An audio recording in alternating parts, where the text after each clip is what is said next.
To work in partnership with the EST as an energy saving advice centre and a local authority working together, it has many advantages because as a private organisation you can actually access things that we can't as a local authority. However, local authorities, and from the public's perspective, that gives it branding and people trust working with that organisation.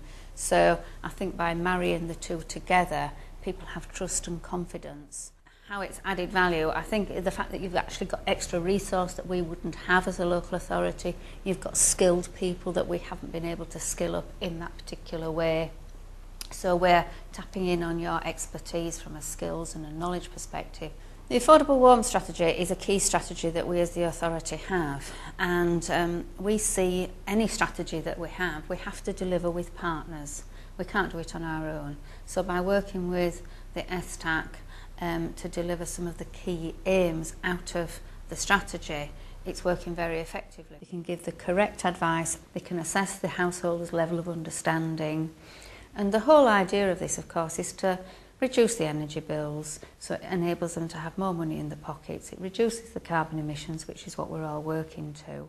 So it's critical to give specific advice, far better than over the phone and much, much better than a leaflet, which was probably going into the bin anyhow if it's just dropped through the door. The STAC's role with regards to the Community Energy Saving Programme that we're currently working on together is very important to me, because you've got the outdoor outreach assessors taking the information on the doorstep, following up with the energy efficiency advice in the home specific to that householder. The role of the STAC working in partnership with the local authority I see as key.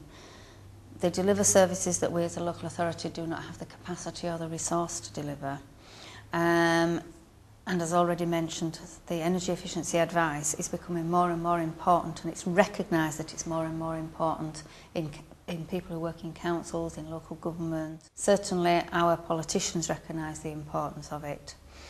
In Kirklees, if we didn't have the relationship that we've currently got with the STAC, I think one of my rules would certainly be to push for some support to be able to deliver the work that your team does. And I think the likelihood of getting the funding in to support the services that the STAC currently deliver are pretty remote. And I would see it a great loss if we were to lose that service for our householders out there across the district.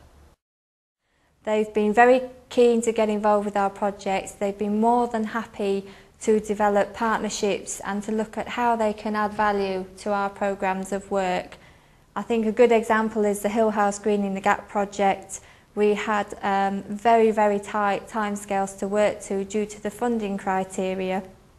It was funded through the Department of Energy and Climate Change through their Low Carbon Communities Challenge Fund. And without having the support of STAC assessors who could go visit householders door to door, get them involved with the project and help us to deliver that in a very short time scale, we would have really struggled to get where we are in the project today. The National Indicator 186 group meet on a monthly basis and are responsible for delivering best practice and putting into place the plans to reduce the carbon emissions through North Yorkshire. The group is chaired by Matt Lewis of the Energy Saving Trust, and Matt brings to the group a very positive and committed attitude where people across the region of Yorkshire and the Humber work together. They have an action plan in place to tackle climate change. The work of the Energy Saving Trust is really important and quite invaluable, as it affords people the opportunity to get together and share best practice. It means people who have got busy day jobs can benefit from the expertise that the Energy Saving Trust brings with its networks, contacts and good practice.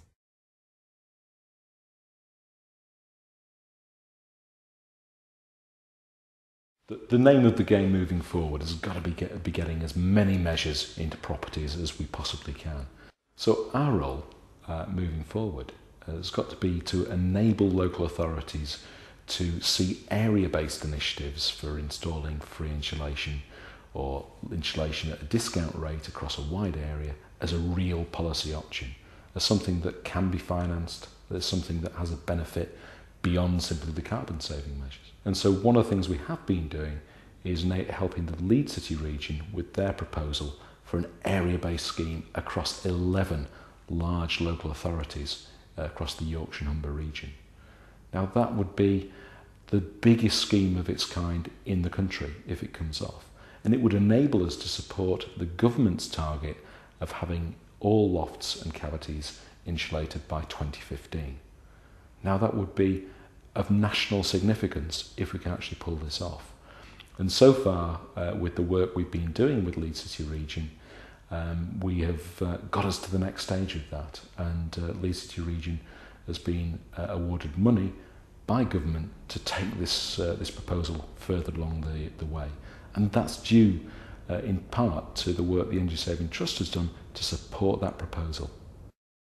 It's my belief that the Yorkshire and Humber Microgeneration Partnership, the instigation of it, or the founding of it, with the help of EST, has brought together some key players in the industry.